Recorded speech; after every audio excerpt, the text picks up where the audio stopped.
Então vamos lá, Salmo 27, versículo 9 e 10. Vamos ler em nome do Senhor Jesus. Não escondas de mim a tua face, não rejeites com ira o teu servo. Tu tens sido o meu ajudador. Não me desampares, nem me abandones, ó Deus, meu Salvador. Versículo 10. Versículo 10 está aí? Não. Versículo 10. Vamos para o versículo 10. Porque se o meu pai e a minha mãe me desampararem, o Senhor me acolherá. Diga: se o meu pai, se a minha mãe me desampararem, o Senhor me acolherá. Vamos passar a primeira imagem ali, Vitória. Vamos lá. Pense na escravidão. O Brasil, por muitos anos, foi palco de escravidão. O Brasil teve seu início com a escravidão, que foi um comércio muito grande no Brasil e por muito tempo movimentou o Brasil, não é? Faz parte da formação do Brasil a escravidão. A escravidão, ela está no contexto da humanidade e no Brasil muito mais ainda, não é? Pense na escravidão. Por mais que nós pensássemos na escravidão, nós não conseguimos mensurar a escravidão por si, porque nós não experimentamos, nós não vivenciamos a escravidão. Alguém que diz assim, você pega uma pessoa que nunca sentiu fome na vida, não sabe o que é a dor da fome. Não é que a pessoa não tomou café de manhã, chega meio-dia, eu estou morrendo de fome. Não é isso. Alguém que sentiu fome que não consegue dormir, que não fica em pé, e coloca uma pessoa que nunca sentiu fome, ou sentiu essa fome de não ter tomado café da manhã, chega meio-dia e está com fome, e compare a fome, compare a dor da fome. Não tem como comparar, não tem como mensurar, só vivenciando mesmo. A gente faz uma ideia. É a mesma coisa que a gente, por erro, chega para alguém que está sofrendo e diz: eu sei que você está sofrendo. A gente não sabe que o outro está sofrendo. A gente presume que o outro está sofrendo. Alguém que perdeu alguém, está terrível, a gente diz: eu sei o que é a sua dor. Não sabe o que é a dor, porque a dor é muito individual. Por mais que você diga: eu hoje também perdi alguém, mas o que está por trás da perda é o significado. Quem sabe você perdeu um amigo que foi muito chato na sua vida. O significado não é perdi um amigo e tal, mas quem sabe você perdeu um amigo que fez parte da sua vida. É um outro sentido de perca, por exemplo, não é? Então o que está por trás da dor é o significado que ela produz, que ela traz.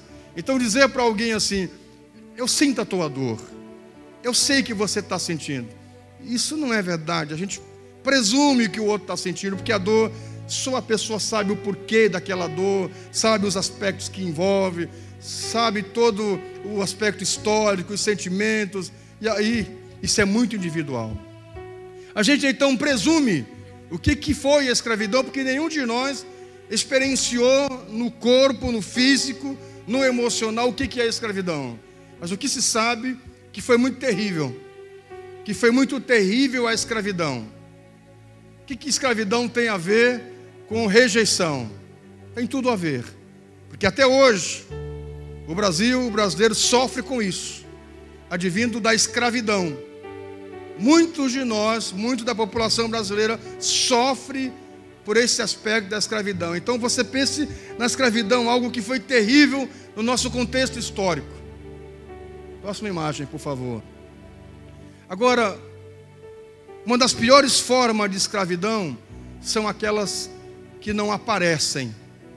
É aquela escravidão que está aqui dentro, que aparentemente eu não estou acorrentado a um tronco como estavam os escravos, mas é aquela escravidão que me permite andar, uma suposta liberdade. Esse é um problema muito sério. É quando a gente pressupõe que está livre, na verdade está aprisionado. Como é ruim você achar que está certo e no fundo você está enganado. E quando descobre que está enganado, a dor é terrível. É mais ou menos isso, essa escravidão. Aqui escrevi isso, uma das piores formas de escravidão são aquelas do campo emocional. Aquelas que não aparecem. Aquelas que você olha e você olha a pessoa e você vê que aparentemente ela está bem. Que ela está caminhando, está no seu direito de ir e vir, vai e volta, sorri, brinca. Mas ela está acorrentada interiormente. Está acorrentada nas suas emoções. Está acorrentada nos seus sentimentos. Está acorrentada nos seus anseios. E isso é terrível. Porque algumas pessoas elas precisam fazer uma força muito grande para demonstrar uma falsa liberdade. E isso, para quem o faz, é muito sofredor. Para quem tenta, por exemplo, um pai ou uma mãe que estão numa crise terrível, seja ela financeira ou crise conjugal, e aí os filhos estão numa idade de perceber e os pais aí dizem, não, está tudo bem, está tudo bem, está tudo bem. É terrível isso, você ter que demonstrar aquilo que você não é, ou não está. Tentar mascarar isso. Não está bem, os filhos perguntam, está tudo bem com vocês? Está bem, está tudo bem, está tudo bem. Pai e mãe estão bem. E quem sabe naquela semana estão falando em se divorciarem. O pai está preparando a mala escondido para ir embora, ou a mãe preparando a mala para ir embora, e aí tem que camuflar isso. Isso é terrível. Você tem que aparentar algo que você não tem. Faz um esforço grande de apresentar uma felicidade que você não tem. Apresentar uma paz que você não consegue gerar, crer. O campo emocional, quando ele é afetado, ele tem aprisionado muita gente. E a rejeição, ela faz parte desse processo. Pode passar a próxima imagem. Veja, volta aquela imagem da solidão. Escute, uma das demonstrações de rejeição é a própria solidão, não é? Pessoas que não é o aspecto de você em algum momento querer a solidão porque precisa da solidão. Olha, nós pastores ou então pessoas que lidam com muita gente, em alguns momentos preferem a solidão. Porque, olha, lidar com gente não é brincadeira. Quem lida com pessoas diariamente, em algum momento tem prazer pela solidão. Não deixa de ser um problema. Para mim, particularmente, a solidão não é ruim para mim. Eu, desde cedo, gostei disso, porque desde cedo sempre estive no meio de gente. Eu me lembro de 2 ou 3 amigos da minha idade. Meus amigos eram tudo pessoas de idade. As conversas eram outras, então chegava um momento que eu queria ser criança. Eu sempre fui um pregador desde cedo. Desde 9 anos de idade, era só no meio de pastores, de líderes, de irmãos. Então, só almoçando na mesa de pastores. Em algum momento eu queria estar sozinho, um pouco quieto. E até hoje eu tenho isso, em algum momento eu quero estar quieto, não é? A pastora disse esses dias, você gosta da solidão? Eu digo, em algum momento sim. Eu gosto de estar quieto comigo mesmo. Que bom que eu moro quase no meio do mato, então eu gosto de ficar ouvindo os pássaros, ouvindo o barulho dos grilos, dos bichos, isso assim, para mim é uma sinfonia de Beethoven. Sabe, porque isso me fortalece muito. Mas é um problema quando a solidão nos tira do convívio social. É um problema quando a solidão nos impede de ser feliz. É um problema quando a solidão nos impede de estar em harmonia com as pessoas que estão à nossa volta. E aí a solidão, ela vai levar ao isolamento. Esse é o problema. Sabe, quando a solidão nos leva para o isolamento. Geralmente pessoas com rejeição, elas querem estar isoladas.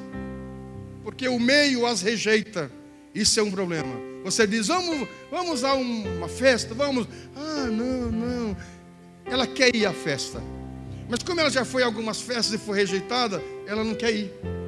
E aí é o trauma, não é? Vamos ao aniversário. Aí aniversário eu vou ficar à toa, não sei o que fazer, já fui rejeitado, já passei por situações. Aí, não é porque ela não gosta de aniversário. O pastor Anoto não, né? De criança não é fácil, né? Agora ele já tem, agora ele tem que gostar. Não é? Eu vi esses dias, acho que foi de um filme, alguém montou uma ideia para aniversário de criança, né? De ter alguma estratégia. Então veja, não é que a pessoa não gosta de, sei lá, de estar com algumas pessoas. O problema é que já teve, e foi discriminada, e foi rejeitada, então ela quer evitar isso. Então ela foge. Não é que ela não gosta, ela quer estar. Mas como já passou por tanta situação, ela evita. E aí busca a solidão. E nessa solidão não é uma solidão saudável, porque vai levar ao isolamento. Então veja, o problema não é a solidão em si, momentânea. O problema é o isolamento. Foi aquilo que esses dias eu soltei no vídeo, falando do medo, e temos falado esses dias todos. O medo em si não é ruim. O problema é o que ele vai gerar depois. É a magnitude que nós fazemos do medo. Esse é o problema. Eis a questão. Vamos passar adiante, por favor. Rapidinho, há muitos conceitos de rejeição, mas alguns que eu separei para vocês. São inúmeros. Mas veja, rejeitar é o ato de repudiar. De repudiar. A Bíblia vai usar essa expressão quando o homem vai repudiar a mulher. Essa é uma expressão usada lá por Deus, falando acerca do homem que vai repudiar a sua mulher. É o ato de você não querer mais. Você está repudiando. Você está quebrando, desfazendo uma relação. Repudiar, eu não quero isso, não é? É o ato de abandonar. Você não está mais disposto a estar com alguém, numa relação, com uma pessoa, com uma amizade. E aí o abandonar você pode mensurar muitas coisas, não é? Abandonar uma amizade, pai que abandona o filho e vice-versa, e aí vai, não é? O abandono em muitos aspectos. É o ato também de você desprezar, de eu desprezar o outro. Isso é muito comum entre nós. Nós estamos falando inicialmente da escravidão, começamos com ela, não é? Como isso tem afetado até hoje, não é? O ato de desprezar o outro, não é? Tem que, a pessoa da cor negra, por exemplo, tem que ser escravo mesmo, sempre foi, não é? Ou vou falar disso mais adiante, dos preconceitos, sejam eles social ou regional, mas o ato de desprezar o outro porque ele não pode lhe oferecer nada por causa da cor, ou por causa do aspecto financeiro. Você não pode me oferecer nada, então eu lhe desprezo. Você não tem para me dar, então eu lhe desprezo, não é? O ato de desprezar. E você pode pensar em desprezar de muitas coisas. Inclusive a gente despreza não só falando, a gente despreza com o olhar. A gente despreza olhando para o outro. Já viu um olhar de desprezo? Aquele olhar que mede assim, ó. Você mede a pessoa, já disse tudo. Não precisa muita coisa. A gente despreza olhando, a gente olha a pessoa assim e faz biquinho assim. Ele diz, miserável, coitado, não tem nada. Aí vai, não é? Que coisa séria. A gente despreza não só falando. Veja que as expressões de fato elas falam. Então tem muitas maneiras de desprezar. E quanta gente já não passou por isso, não é? Quantas pessoas já não passaram por isso? É o ato da recusa do outro, não é? É quase que é combinado com repudiar. Isso, a recusa é uma palavra muito psicanalítica, não é? O ato da recusa. Eu recuso o outro. Eu rejeito, eu recuso. Eu quero próximo a mim, não é? E a repulsa são muitas palavras também parecidas. A repulsa, eu tenho repulsa. A minha sogra usa a expressão brincando, não é? Eu tenho nojo, não é? A minha sogra usa a expressão brincando, eu tenho nojo de tal coisa. É a repulsa, é um nojo. Eu não quero saber disso, é o vômito. Não quero perto de mim, inclusive não quero dentro de mim, que é o ponto que eu vomito. Eu quero distância, eu quero longe. Esse é o ato, esse é o conceito de rejeição. Veja o quanto isso é sério, o quanto isso é profundo. Pode passar a próxima imagem. Escute isso. A rejeição ela se dá em muitos âmbitos, mas eu separei alguns no âmbito social. E aí eu disse para vocês que, falando lá da escravidão, geralmente ela é discriminatória, não é? Geralmente a rejeição no âmbito social, ela é discriminatória. É por isso que, por exemplo, alguns conceitos eu descreio, eu desconstruo da minha vida. Por exemplo, pessoas que dizem: olha, sei lá, você está caminhando desse jeito, eu vou lhe falar uma crítica construtiva. Para mim não existe crítica construtiva, eu não acredito nesse conceito. Alguém pode acreditar. Quem quer acreditar é livre de acreditar. Nós não estamos aqui dizendo: você acredita no que eu estou dizendo. Eu estou lançando a semente, lançando a palavra, você pega o que for bom para você, não é? Mas particularmente eu não acredito nisso, nessa crítica construtiva. Olha, eu vou lhe dizer algumas verdades, mas isso é uma crítica construtiva. A crítica, para mim, ela é maldosa. Toda crítica, ela tem uma ponta de maldade. Eu nunca vi uma pessoa criticar. Uma época tinha um programa que tinha um senhor que ele falava das críticas, ele dizia as alfinetadas. Era um estilista, não sei se está vivo ainda, e ele brincava dizendo que o quadro era as alfinetadas do fulano de tal. Aí mostrava lá uma roupa, uma moça, uma modelo, uma atriz com uma roupa, e ele dava lá as alfinetadas. Eram as críticas. Para mim, toda crítica, ela é uma alfinetada que dói, que machuca. É diferente de alguém dar um conselho. Você quer um conselho? Vai doer. Você quer isso? Você quer ouvir isso? Não, então fique em paz. Você quer ouvir? Quero. Esse é o caminho. Você está agindo dessa maneira. Por que você faz isso? Por que você se veste assim? Conselhos é diferente. Você não vai ver na Bíblia o conceito crítica, não é? De criticar o outro, para mim, porque essa crítica sempre vai ser maldosa. Mas na verdade a Bíblia vai dar conselhos, vai dar instruções, vai dar orientações. Então veja, essa rejeição sempre é, no aspecto social, discriminatória. Nós temos que cuidar disso, porque às vezes nós fazemos isso, até com atos inconscientes, nós estamos rejeitando o outro, a pessoa que está à nossa volta. Geralmente no aspecto social, a crítica tem a ver com o aspecto físico. Olha lá o secão, o magrão, o carecão, o barrigudão, o bocão, o narizão, o olhão, o pretão, o galego, o albino, sabe, essas coisas que a gente utiliza, o ruivo, o cabelo pichain, o cabelo escorrido. Isso tem muito a ver com o aspecto físico. Embora o aspecto físico é o aspecto pelo qual melhor nós somos conhecidos, mas por que nós às vezes a tratamos de uma forma discriminatória? Isso é rejeição. Nós precisamos cuidar às vezes dessas palavras, queridos, porque às vezes, querendo ou não querendo, nós estamos afetando as pessoas que estão à nossa volta. Porque se alguém quer ser do jeito que é, a escolha é dela. Ou em alguns casos não escolheu.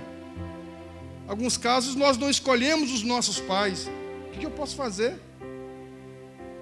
O que eu posso fazer quanto aos meus pais? O que eu posso fazer quanto ao lugar onde eu nasci? O que eu posso fazer?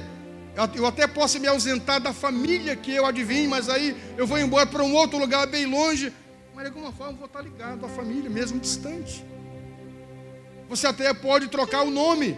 O que você pode fazer? Eu vou trocar o meu nome, vou trocar o meu sexo. Pode até trocar, mas na essência seremos o que sempre fomos. Na essência seremos o que sempre fomos. Então por que às vezes a gente precisa tratar o outro no aspecto físico sempre com discriminação? Isso é um problema, queridos. Olha lá aquela galeguinha ali, aquele loirinho ali, aquele baixinho, aquele anão, isso e aquilo. São palavras que para alguns, e você vai ver mais adiante, as pessoas que conseguem se superar quanto a isso, mas a maioria não consegue. E a gente não pode tratar os outros como a gente trata todo mundo. A gente precisa tratar cada pessoa de acordo com ela. De acordo com ela. Porque cada um tem o seu tempo. Cada um tem a sua estrutura. Eu falar para um anão bem resolvido, dizer, anãozinho e tal, ele é resolvido. Mas para um outro que não é, isso pode ser um problema. Isso é um preconceito velado. isso pode causar uma dor. Olhar para um secão e dizer, isso é uma magricela. Para aquele magricela bem resolvido, talvez seja tranquilo, ou talvez não seja. Porque às vezes eu escuto muito isso, não é? Não é gordura, é excesso de fofura. Será que é verdade mesmo? Como a gente se engana com as palavras? Como a gente se engana com as palavras? Será que é excesso de fofura de verdade? Ou eu quero camuflar algo que em mim está? Será se eu gosto mesmo da minha magreza? E aí eu brinco com isso. E geralmente quem brinca com as suas coisas esconde traumas. Geralmente quem brinca com algumas coisas esconde traumas. Quem brinca com a morte muitas vezes quer morrer. Por isso que brinca com a morte. Nós precisamos tomar cuidado com isso. Eu por exemplo, percebo muito na Isabelle. A Isabelle diz uma coisa, mas é uma outra coisa. É muito engraçado que cada filho tem um jeito, né? Às vezes a Isabelle age de uma maneira, ela quer algo, ela diz assim, ó. Quando ela diz, não, pai, não quero, não preciso, eu sei que ela quer. Ou então quando ela chora por uma coisa, uma situação, eu sei que é uma outra coisa. Ela diz, não, é por causa, o pernilongo me picou aqui. Não é, filha, não tem pernilongo aqui. Onde é que tem pernilongo aqui? Não tem pernilongo. O que está havendo mesmo? Não, pai, não é nada. Filha, pelo amor de Deus, fala para o pai. Aí ela fala o que é. Você entendeu? Às vezes a gente faz assim. A gente diz uma coisa, mas na verdade é outra coisa. A gente brinca com os preconceitos, brinca com algumas coisas, aspectos físicos em nós, mas na verdade isso nos causa dor. Então uma forma de camuflar é a brincadeira. E poucas pessoas eu conheço, brincalhonas, que de fato são brincalhonas. Geralmente o palhaço é triste. Você já ouviu a história de um palhaço muito famoso na França que procurou Freud, na época que ele acho que passou por lá, algo parecido, e ele queria um tratamento, queria ser analisado, e aí ele disse, eu vou lhe dar além da análise feita ali, ele disse, eu vou lhe passar uma terapia. Está aqui na cidade um palhaço muito famoso. Ele está com tal peça. Vá lá assistir ele. E o palhaço era aquele homem. Era ele. Isso é muito interessante, não é?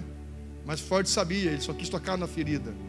Ele disse, eu sou o palhaço. Eu sou. Porque eu faço todo mundo rir. Mas eu estou acorrentado. Aí o Freud disse, é isso que eu queria, esse é o ponto que eu queria chegar. Você cair em si, que de fato aparenta ser o que você de fato não é, que você pode ser. Tem palhaços que são na essência brincalhões, felizes, sem precisar camuflar nada. Escute uma coisa, às vezes pessoas que brincam muito, elas fazem porque querem esconder alguma coisa. É a mesma pessoa que ri demais, ri, sabe? Não é normal quem ri demais. Sabe assim, a gente ri brincando, mas tem coisa que é forçado. Estão caçando o presidente, a Polícia Federal, a água está matando meio mundo. Ninguém ri da água que está fazendo mal para as pessoas. Mas tem gente que ri disso. É tão tal que não se dá conta. Então, veja, queridos, nós precisamos cuidar com essa forma de lidar com a nossa vida. Então, veja o quanto o ser humano é complexo. Veja o quanto o ser humano é complexo. E a gente, às vezes, não percebe a nossa forma de funcionar. Então, nós precisamos tomar cuidado, queridos, com esse aspecto discriminatório de rejeição no aspecto físico, não é? O nível social, né? O nível social da pessoa. O pessoal lá em São Paulo tinha uma brincadeira com a turma da Zona Leste. O pessoal dizia, o pessoal lá para o lado do Taqueirão, onde é o estádio do Corinthians. De onde você é? Lá da Zona Leste.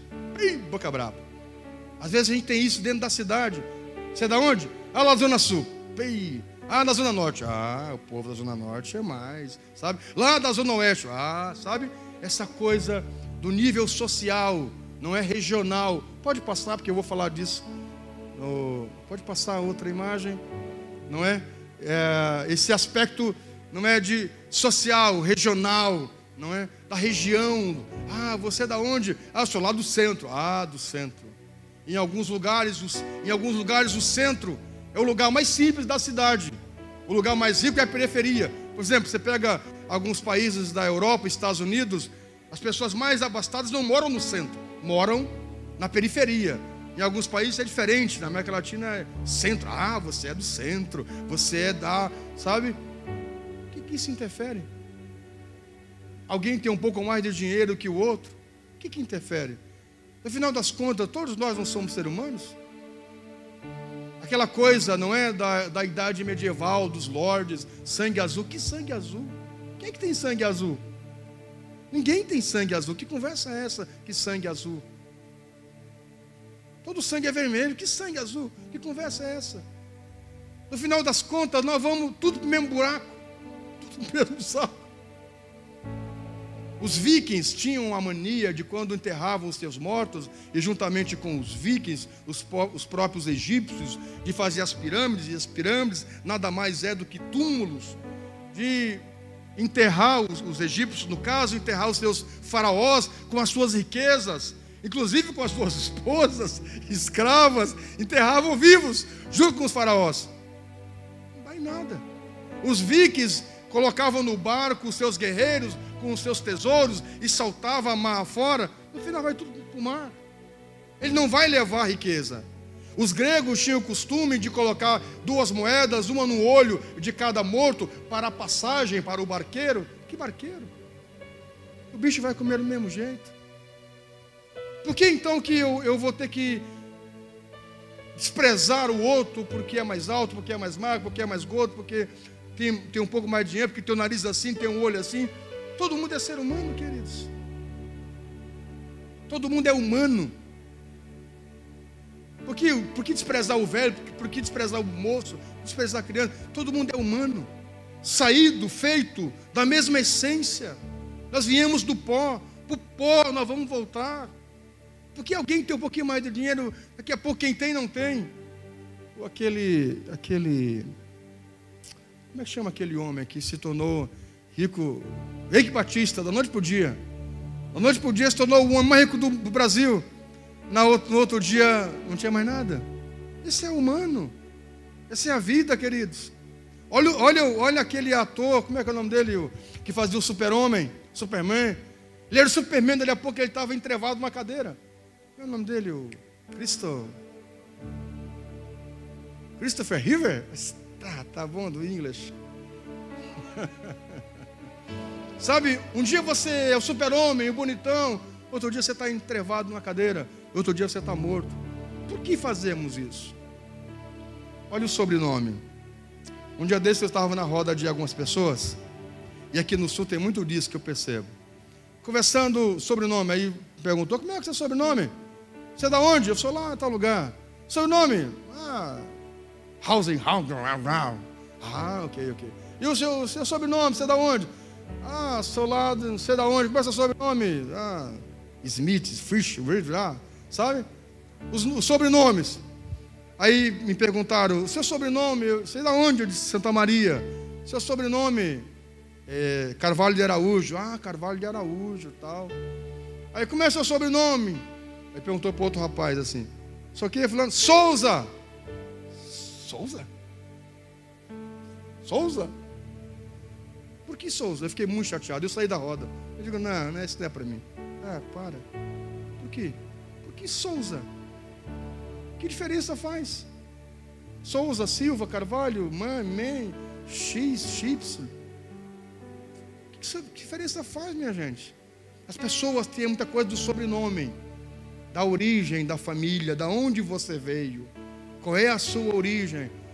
Nós tivemos um brasileiro, Costa e Silva. Muitas pessoas milionárias, poderosas, com o sobrenome Souza, pessoas importantes. Só porque não tem um no meio, no nome. Por que isso? Que tolice é essa? Eu saí do grupo, na hora eu disse, gente, com licença. Você não vai, não. Para, gente, eu não aguento mais esse lixo de gente que não gente, o conceito de pessoas que desprezam o outro por causa da cor, do nível social, por causa da religião. Por que eu não posso sentar com o macumbeiro e conversar com ele? É macumbeiro, é do diabo, Satanás. Por que não? Eu não vou comungar com ele o conceito dele. Não, eu sou o que eu sou e creio no que eu creio. Nós não vamos misturar as nossas, fazer o secretismo religioso, não é? Mas por que não? Eu não posso sentar no mesmo restaurante, no mesmo ônibus, no mesmo avião? Por que não? Por que eu não posso sentar com o espírita? Por que não? Meu Deus do céu, gente. Por que a gente não pode sentar com o homossexual? Você não vai apoiar a prática dele. Se ele quiser beijar quem ele quiser, sair, ele falar onde ele quiser. Mas é um ser humano, tem que ser respeitado. Por que não? Pelo amor de Deus, gente. Para que essa coisa de condenar, sabe? Cada um sabe de si. A gente não quer ser respeitado, deve respeitar o outro também. Por que não? Cada um sabe de si. Digam amém. Escute, esse aspecto que eu dizia regional, não é? Às vezes as pessoas dizem, sei lá, gaúcho é cheio. Gaúcho é cheio? Não sei, vocês estão perguntando a vocês, né? Você sai do sul, as pessoas têm preconceito com gaúcho. Você vem para o sul, as pessoas têm preconceito com carioca. Tinha que ser carioca. Tinha que ser nordestino. Tinha que ser mineiro. Tinha que ser nortista. O que é isso? Aí, aqui dentro do próprio estado, não é? Aí, por exemplo, porque cada região tem a sua, né, o seu jeito de ser, é peculiar da região. Aí, alguém do jeito, tinha que ser da fronteira. Tinha que ser da fronteira. Tinha que ser da capital. Tinha que ser de Porto Alegre. Se Cheume, tem que ser de Porto Alegre. Tinha que morar em Novo Hamburgo. Por isso é cheio assim. Não é? Por que isso? A gente coloca coisas que não precisa colocar, gente. Somos nós que colocamos barreiras que não precisamos colocar. Olha os Estados Unidos, guerra civil, norte e sul. Para que tanta coisa? Você entendeu? E aí, às vezes, dentro da própria cidade, tem os aspectos de rejeição, de preconceito. Dentro da própria família, porque é o cunhado isso, é a sogra isso, é o sogro. Aí a gente começa a colocar dentro da própria família, trabalhar rejeição dentro da família. É o sobrinho xarope, é isso, aquilo, é tal. A gente começa a colocar essas coisas. Rejeição religiosa, não é? Porque é crente, não dá para sentar porque é crente. Porque é católico, porque é espírita, porque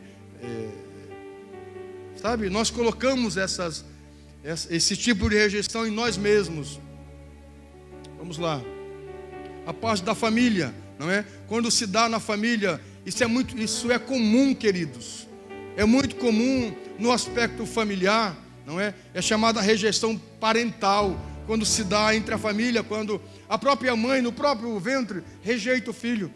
Tem muitos casos assim. Como nós já acompanhamos casos assim, da própria mãe rejeitar o filho na barriga, no ventre. Eu queria um menino e veio uma menina. Eu queria uma menina e veio um menino. E aí isso pode ser um problema, porque às vezes o pai e a mãe coloca os seus anseios naquela criança que, por exemplo, queria que fosse um menino, veio uma menina. Aí só dá brinquedo de menino para menina. Isso pode ser um problema. Ou vice-versa, não é? Queria tanto uma menina e veio um menino. Aí dá bonecas, brinquedo, e vai colocar batonzinho no menino, porque queria tanto uma menina, vai vestir de menina. Isso pode ser um problema. Fora aqueles que, quando há rejeição mesmo, não, eu não quero, não é? Isso pode começar com o trauma pós-parto, não é? Eu não quero, eu não consigo, eu tenho náuseas, eu não consigo chegar perto do bebê. esse processo pode se dar por muito tempo. Ou o próprio fato da rejeição mesmo de, como se fazia muito por aí, não é?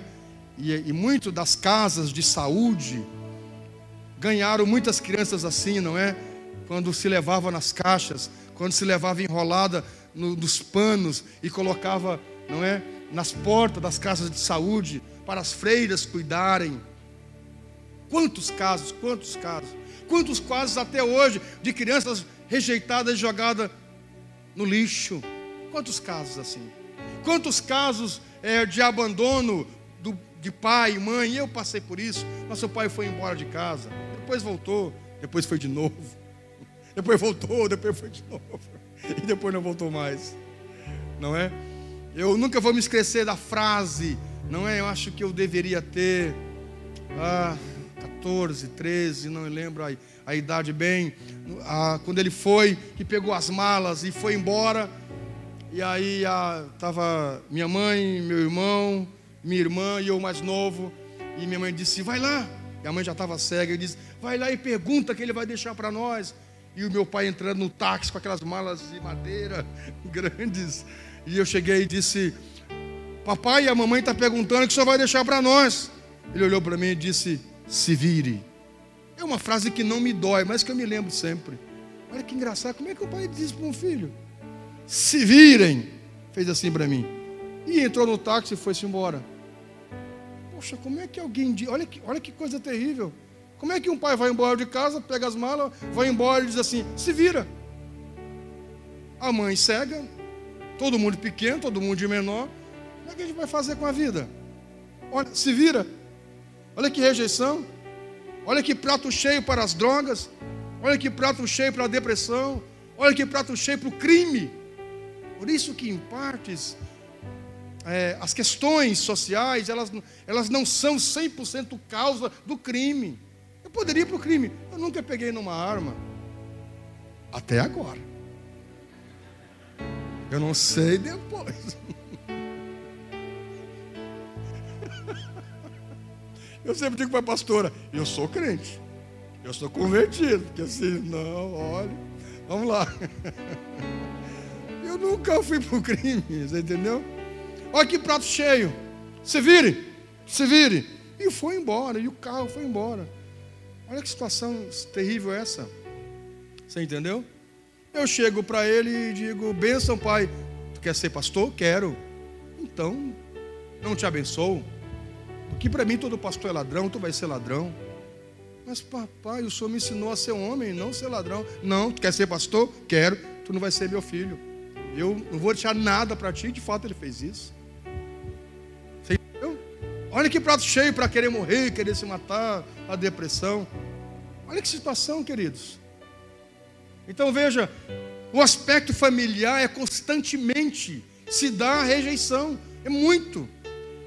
Aqueles que vão embora de casa, não é? O próprio divórcio, dentro de casa, pais que têm preferência por filho e despreza outro.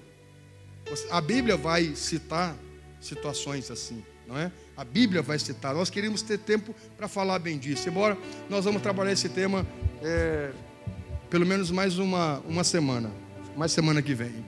Então veja, no aspecto familiar há muita rejeição.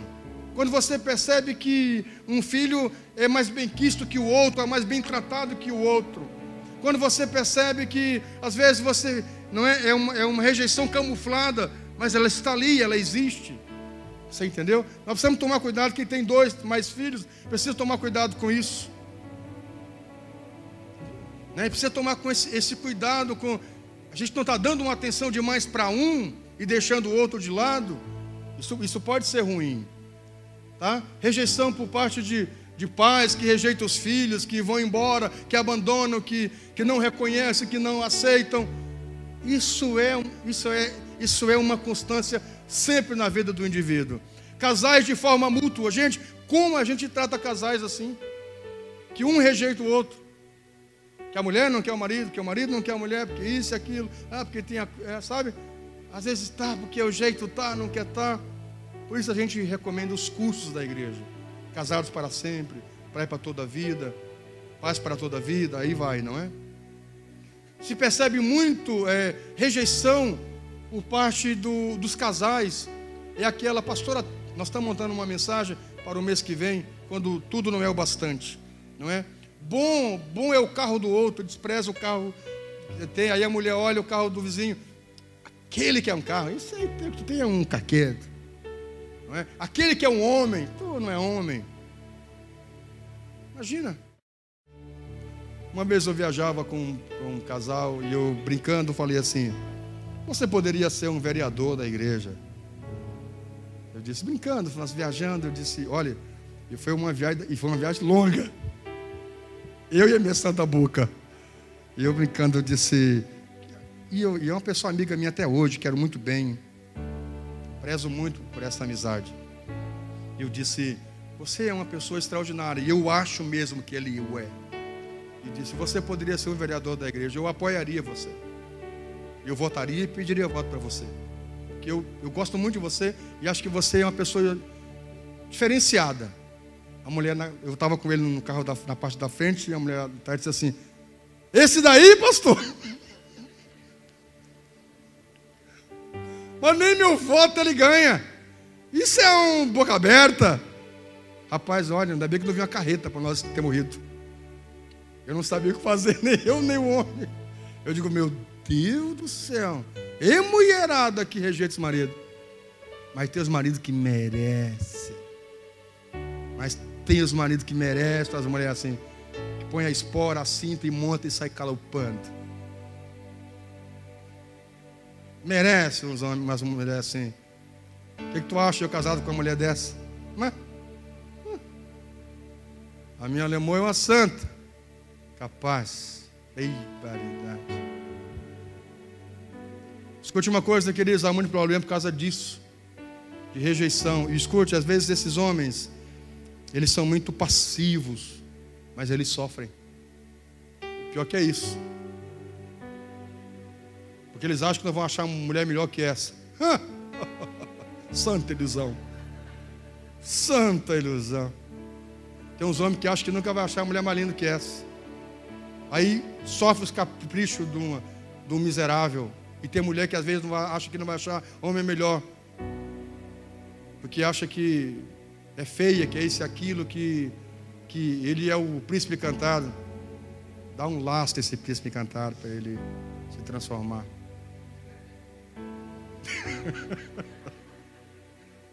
Gostou da ideia? Eu estou brincando, tá, gente? Daqui a pouco só vai chegar os maridos aqui na igreja, tudo baleado, quebrado, engessado. Quem foi? O pastor pregou aqui para me dar um laço. Eu digo, meu Deus, eu estou brincando, minha gente. Pelo amor de Deus, eu estou brincando. Eu estou dizendo que não precisa se submeter a algumas coisas que não há necessidade. Mulher não é escrava, homem não é escravo. Deus colocou numa situação de um cuidar do outro, zelar do outro, queridos.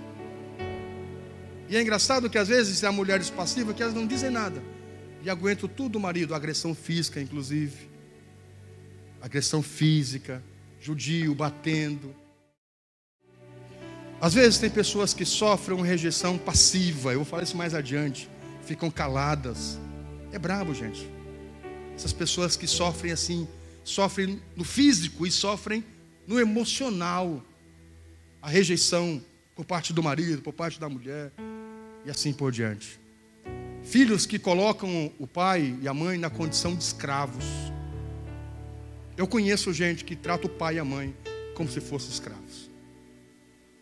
Eu conheço gente, eu tenho aqui inúmeras histórias que eu poderia relatar para vocês de pai e mãe, de filhos que tratam os pais como escravo. Você tem que fazer isso, você tem que fazer a minha unha, você tem que fazer tal coisa. Eu não consigo entender algumas coisas. Como é que alguns pais se deixam levar assim? De levar pai, mãe para a praia, por exemplo, para nunca deixar o pai e a mãe curtir o mar. Não, eu estou levando para você fazer comida, para limpar a casa.